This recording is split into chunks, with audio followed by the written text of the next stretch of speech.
stand to oppose the introduction of J&K Reorganization Amendment Bill 2025, Union Territories Amendment Bill 2025, and the Constitution 130 Amendment Bill 2025, sir. Sir, this violates principle of separation of powers, due process, undermines the right of the people to elect a government. Sir, it gives executive agencies a free run to become judge and jury and executioner based on flimsy allegations, suspicions, sir. Sir, only when an offence is proved beyond reasonable doubt, then only you can leave the post and the membership. But here a mere accusation, allegation, the punishment of losing one ministerial post will follow. Sir, Parliament democracy's chief ministers and ministers can only be removed through true means. First, executive prime minister can recommend their removal if the second council of ministers lose confidence of the legislature. Now this bill would empower the unelected executive and bureaucracy to play the role of legislature. Sir, it undermines representative parliament democracy. This amendment would leave the minister and CM at the mercy of executive agencies.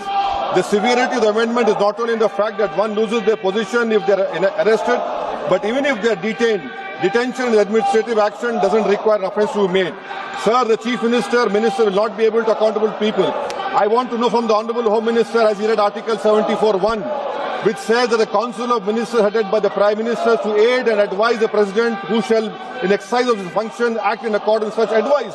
Now, this bill clearly violates 74(1). Sir, this is the 1933 Gestapo when Gestapo was found in Germany. This government is hell-bent on creating a police state. This will be a death knell and leash on elected government, sir. Indian Constitution is being amended to turn this country into a police state. BNS 152, the Home Minister promised in this House that sedition would not be used.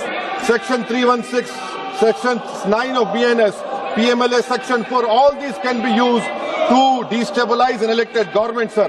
That is why I oppose the introduction of all these three bills.